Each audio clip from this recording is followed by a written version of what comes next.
Tras una jornada clave de votación en la Cámara de Diputados y Diputadas, este miércoles el Congreso Nacional despachó a ley el proyecto de cumplimiento tributario que busca combatir la evasión de impuestos en nuestro país. La nueva legislación significa un impacto positivo para el gobierno de cara a la Ley de Presupuesto 2025. Para conversar más al respecto estamos en contacto con el ministro de Hacienda, Mario Marcel. Ministro, un gusto tenerlo a través de Canal 24 Horas. ¿Cómo le va? Buen día. Muy buenos días a los televidentes, los y las televidentes que nos ven esta mañana. A ver, ministro, no es poco a un mes de elecciones sacar adelante y aprobar un proyecto de estas características. Me imagino que a usted lo personal lo deja contento, ¿no? Bueno, yo creo que es bien notable que teniendo un proceso electoral relativamente cerca, podamos tener la aprobación de un proyecto, una reforma importante como esta.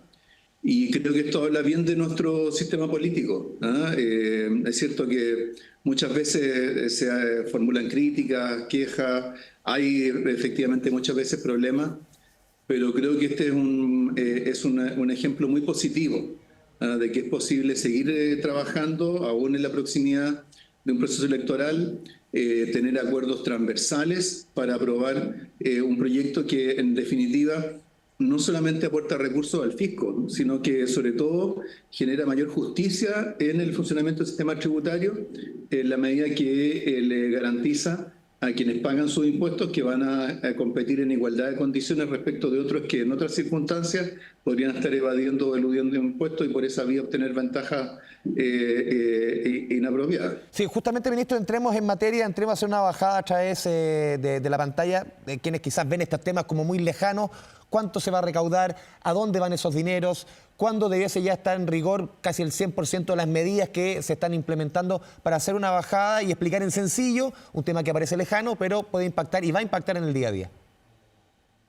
Claro, bueno, la gran mayoría de la gente paga sus impuestos puntualmente, especialmente a través del IVA, ¿cierto?, que se cobra en las ventas, que se aplica en las ventas, en las compraventas de bienes y de servicios.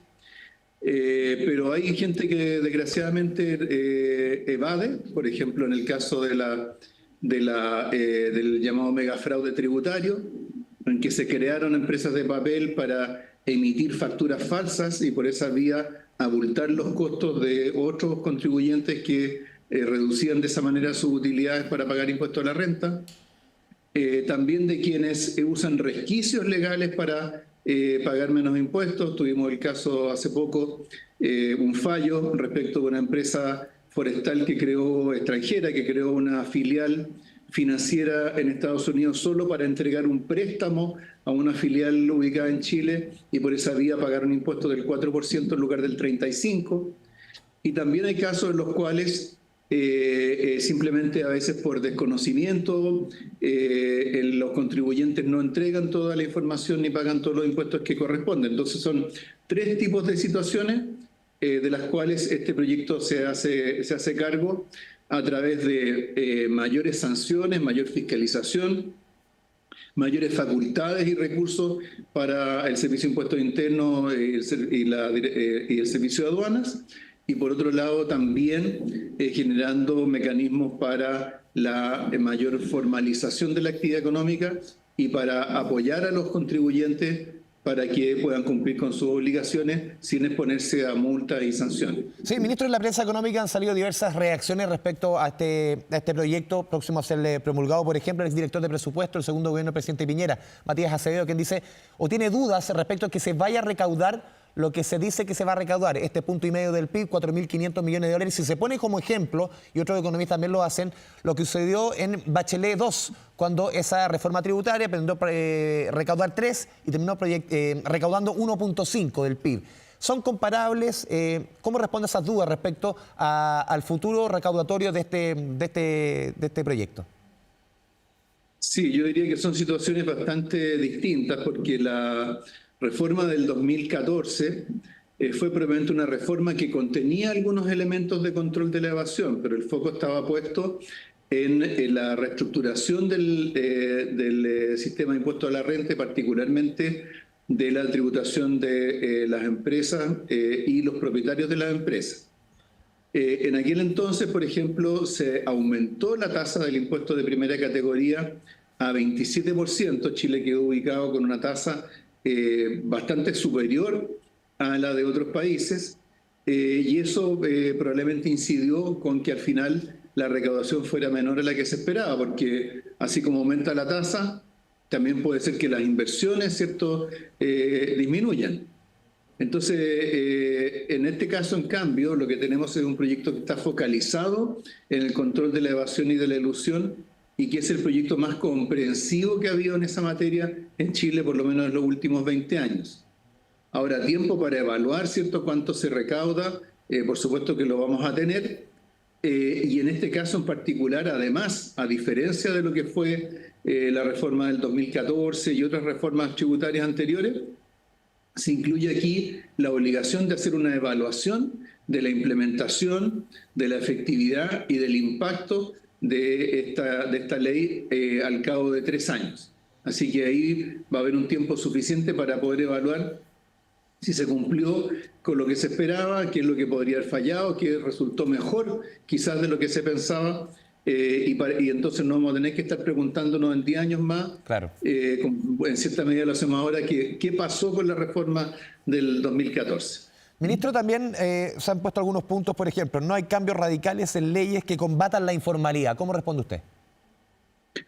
Bueno, aquí hay 10 medidas bien concretas para combatir la informalidad, entre las cuales está, por ejemplo, la exigencia de inicio de actividades para diversas operaciones, incluidas, por ejemplo, las operaciones de crédito, o obtener un préstamo. Hay medidas relacionadas con el comercio informal, por ejemplo, ¿cierto?, la obligación de inicio de actividad en las plataformas que son justamente para transacciones de bienes. En fin, hay 10 medidas que además no son el final de la historia respecto de la informalidad, porque nosotros en paralelo estamos discutiendo el proyecto de reforma previsional, donde justamente se acaban de discutir varias medidas que tienen que ver con cómo lograr la cotización de trabajadores independientes, y además en el proyecto de reforma de impuesto a la renta que vamos a ingresar hacia fines de este mes, principios de noviembre, va a haber una serie de medidas para facilitar la formalización. Entonces creo yo, en fin, la opinión viene un poco de cerca, pero creo que nunca hemos tenido un conjunto tan comprensivo y consistente de medidas para reducir la informalidad como lo estamos haciendo ahora. Sí, ministro, uno también recuerda, hace poco lo dijo el director de Impuestos Internos, Javier Echeverri, que él, por lo menos cuando asumía el cargo, él decía, de manera subrogante, él decía, prefiero cobrarle a los que no pagan y no cobrarles más a los que sí pagan. Y muchos han dicho aquí, como que entre comillas ganó la doctrina Echeverri, de cobrarle justamente o cobrar lo que no se paga más que apuntar a subir impuestos. Es una pregunta. Y la segunda, ¿el gobierno no descarta subir algún tipo de impuestos de aquí al año y medio que le queda de mandato al presidente Boric, enviar un proyecto respecto a eso? Sí, bueno, yo diría que lo primero, más allá de que lo haya dicho el director subrogante Echeverri, yo creo que es una cuestión de sentido común. O sea, si uno se pusiera a subir impuestos en un sistema que ya tiene grados muy altos de evasión y de elusión, probablemente no va a poder recaudar lo que pensaba. Y además lo va a recaudar a lo mejor de manera injusta, de quienes cumplen con sus obligaciones, y los demás, los que no las cumplen, van a seguir cierto, viviendo en una situación distinta. Entonces, lo primero, por supuesto, es efectivamente que todo el mundo pague los impuestos que corresponden. Eso aumenta la recaudación y también sirve de una base mucho más sólida para cualquier ajuste tributario que se haga en el futuro. Ahora, nosotros, respecto de la segunda parte de la pregunta, que tiene que ver con esto, nosotros el proyecto de reforma de impuesto a la renta, que vamos a enviar más adelante, va a ser un proyecto que no va a aumentar en términos netos la recaudación. Va a tener una serie de medidas en favor de las micro, pequeñas y medianas empresas, va a tener incentivos a la inversión, va a tener apoyos a la clase media. Eso va a tendría un efecto de reducir la recaudación, y tiene que ir compensado con algunas medidas que van a aumentar la recaudación de manera que las dos cosas se equilibren. Y esas medidas para compensar van a estar concentradas en el impuesto a la renta, particularmente el impuesto a la renta de los ingresos de los propietarios de las empresas. Ministro, una última pregunta respecto al tema tributario y un tema que obviamente a mucha gente, y esto quizás lo que atraviesa respecto al consumo de muchas personas. Este fin en la exención tributaria a compras menores de $41, que va a afectar sobre todo a plataformas como Shein, como AliExpress. Van a tener que pagar impuestos todos y no solo desde los $41. ¿Por qué ocurre esto? Claro, a mucha gente le puede provocar molestia, pero ¿por qué es necesario este tipo de medidas que pueden parecer para muchos impopulares? Mire, a ver, hoy día cuando alguien hace una compra en el comercio establecido en Chile, paga el IVA en el 19% independientemente de si la compra es grande o es chica. El hecho de que exista una exención para las compras internacionales menores a $41 de partida es injusto para los productores y los comerciantes locales.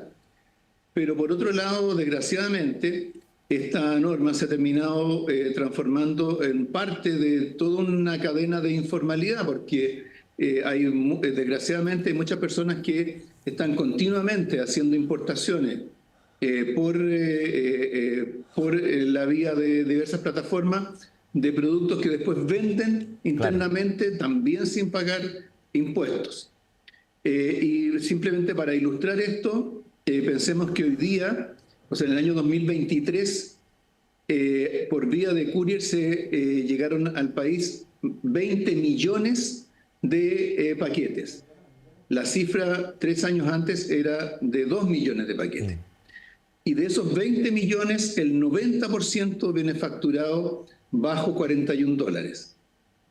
Por lo tanto, lo que aquí está ocurriendo también, desgraciadamente, es que hay plataformas internacionales que están subfacturando para que no se paguen los impuestos que corresponden. Entonces, ¿cómo se va a cobrar en la práctica, perdón, ministro? No es dura. Ese es fundamentalmente el principio que estamos tratando de seguir. ¿Cómo se va a cobrar en la práctica este impuesto? Bueno, en el mismo proceso de importación, cualquier persona que ha hecho una transacción con estas plataformas sabe que al momento de cobrarle, de pagar normalmente con una tarjeta, ¿cierto? A uno le incluyen el impuesto que tiene que pagar cuando es superior a $41. Así que eso es parte del mismo servicio que presta la plataforma respectiva. Ahora, hay que decir además, porque las empresas de courier en algún momento plantearon el problema, de que al mismo tiempo una importación no solamente, ¿cierto?, paga IVA, sino que debería pagar arancel. Pero el mínimo para los aranceles, en este caso, se aumentó respecto a los $41. Entonces, ¿eso qué significa? Que cuando se están cobrando aranceles, hay una serie de controles que tienen que efectuar las empresas de courier, el servicio de aduana, que en este caso no van a ser necesarias, por lo tanto no se va a enlentecer en los procesos de importación, ni se va a complicar el trabajo de los intermediadores en este proceso. Sí, ministro, lo quiero cambiar de tema, lo quiero llevar a esta polémica, esta suspensión del megaproyecto Central Paposo en Antofagasta, de Colbún. Incluso esto ha provocado la remoción del director general del CEA allá en Antofagasta. Se acusan de desprolijidades en la evaluación de este millonario proyecto. Usted señaló en la mañana en Radio Pauta que dos elementos creo que se cruzan. No sé y si podemos evaluar cuál, a su juicio, es más importante en este tema. Usted dijo que hay mecanismos con que operan los evaluadores, o el mecanismo es un poco rígido, usted dijo en la mañana, y también hay funcionarios que se les pasa la mano. ¿Hay una mezcla de ambos factores? ¿Cuál a su juicio es más preponderante? ¿El mecanismo es el problema o muchas veces es el funcionario que aplica mal o se le pasa la mano? Claro, bueno, ahí uno entra un poco en la casuística, claro, ¿cierto?, de los casos, pero yo creo que lo primero que hay que decir es que los permisos para inversiones, para proyectos de inversión, su propósito no es impedir inversiones, no es votar proyectos de inversión con B larga, sino que es asegurar que las inversiones que se realizan estén de acuerdo a los estándares ambientales, sanitarios, urbanos que el país tiene. Por lo tanto, lo que debería ocurrir en estos procesos es que si un proyecto no está cumpliendo con todas esas obligaciones, se le señale al inversionista qué es lo que tiene que corregir, qué es lo que tiene que adecuar, y ojalá que sea lo más temprano posible para que no ocurra eso al final de 3, 4 u 8 años en que se ha estado tramitando un proyecto. Ahora, para eso, ¿cierto?, uno tiene que actuar sobre los procesos, los sistemas, la institucionalidad, que es lo que estamos haciendo actualmente con el proyecto de ley marco sobre permisos sectoriales y el proyecto de reforma y de racionalización de las evaluaciones de impacto ambiental. Y también tenemos que preocuparnos con que, porque las facultades, los procesos se apliquen con criterio por parte de quienes son responsables de ello. Eso no siempre, desgraciadamente, no siempre ocurre. Nos ha tocado muchas veces en el gabinete de crecimiento económico que formó el presidente, recorrer distintas regiones del país, revisando la situación de proyectos privados y públicos, ver dónde se están entramando esos proyectos y resolverlos.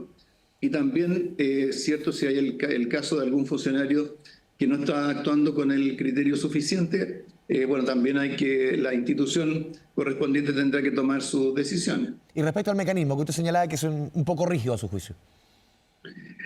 Claro, a lo que me refiero es que la forma en que esto funciona es que el inversionista tiene que preparar un estudio de impacto ambiental y la institución, en este caso el SEA, se los acepta o se los rechaza. ¿Ya? Entonces a veces ocurre, ¿cierto?, que al momento de rechazar un estudio de impacto ambiental, pareciera que el proyecto se cae, desaparece. Es demasiado blanco-negro. Es demasiado blanco-negro. Deberíamos tener mecanismos de involucramiento más temprano, de señalar dónde un proyecto tiene que mejorarse para que cuando llegue ese momento ya estén todas las cosas hechas. ¿Ah? Entonces eso es parte de lo que se está tratando de corregir a través del proyecto que está actualmente en el Congreso. Está en el caso de evaluación de impacto ambiental, está en el Senado, ha avanzado bastante bien, se han concordado indicaciones y esperamos que esa reforma esté lista, despachada, ojalá de aquí a finales de año. Está incluso un poco más avanzado el otro proyecto, el de permisos sectoriales, que ya va a ir a votación en la sala de la Cámara de Diputados la próxima semana, así que respecto a ese podemos tener más certeza de que podríamos tenerlo aprobado dentro de este año. Sí, ministro, el último punto aquí se ha puesto mucho también el foco respecto, se compara lo que pasa en Colbún, lo que pasa en Antofagasta, con este rechazo, con la suspensión del proyecto, con lo que ha sucedido en las inversiones anunciadas, por ejemplo, por Arauco, por CMPC en Brasil. 10.000 millones de dólares en plantas de celulosa. Y aquí se ha puesto, miren lo que pasa en Chile y lo que pasa en Brasil. Incluso hoy día estaba leyendo el diario financiero algunos puntos que ponían los gerentes de Arauco allá en Brasil. Decía, en ese país hay agilidad para gestionar los permisos, hay una actitud proactiva de las autoridades federales para atraer inversión extranjera, hay un bajo prejuicio en la actividad forestal. Ponen varios puntos, claro, como intentando decir, esto no ocurre en Chile. ¿Usted cree que es justa esa comparación, lo que suena Antofagasta, con esta par de inversiones millonarias que se han anunciado ya en Brasil de parte de CMPC y de Arauco? ¿Y siente una segunda parte? ¿Siente usted que muchos inversionistas están abandonando nuestro país? No es para tanto. A ver, las inversiones no dependen solo de las regulaciones o de los procedimientos. Si dependieran solo de eso, bastaría con que un país, ¿cierto?, eliminara todas sus regulaciones y absorbería toda la inversión del mundo. Obviamente eso no ocurre. Cuando un inversionista chileno desarrolla un proyecto en otro país, tiene también que ver con las oportunidades que hay, ¿cierto?, del proyecto específicamente, el mercado al cual está accediendo. O sea, pasó hace ya bastantes años, por ejemplo, que las empresas del retail chileno se expandieron a toda América Latina. Y eso no fue visto como algo negativo que ocurriera porque en Chile había muchas regulaciones. Ahora, en términos relativos, Brasil es una economía más cerrada que Chile. Es una economía más cerrada desde el punto de vista del comercio, desde el punto de vista de las inversiones. Por supuesto, es de otro tamaño, entonces no es muy fácil comparar en términos absolutos. pero yo creo que lo que tenemos que preocuparnos, no nos preocupemos tanto de cierto, qué proyectos se desarrollan fuera de Chile, preocupémonos de que se avancen los proyectos que estamos desarrollando en Chile. Y yo ahora justo vengo del Ministerio de Minería, donde acabamos de anunciar el inicio de todo el proceso de adjudicación de contratos especiales de operación de litio. Se va a empezar con 6 salares. De aquí a fin de año debería desarrollarse las evaluaciones las consultas indígenas, los procesos de licitación, de selección de inversionistas, y vamos a tener ya el próximo año varios de esos contratos adjudicados junto con otros proyectos que están en desarrollo, y vamos probablemente a sobrecumplir las metas que teníamos de desarrollo de la industria del litio aquí en Chile. Así que hay que balancear bien las cosas que van ocurriendo por un lado y por otro, y no tratar de generalizar a partir de una mala experiencia con un proyecto de inversión. Ministro Mario Barcel, le agradecemos este espacio, esta conversación con Canal 24 Horas. Que tenga una buena jornada, ministro. Muchas gracias. Muchas gracias a ustedes.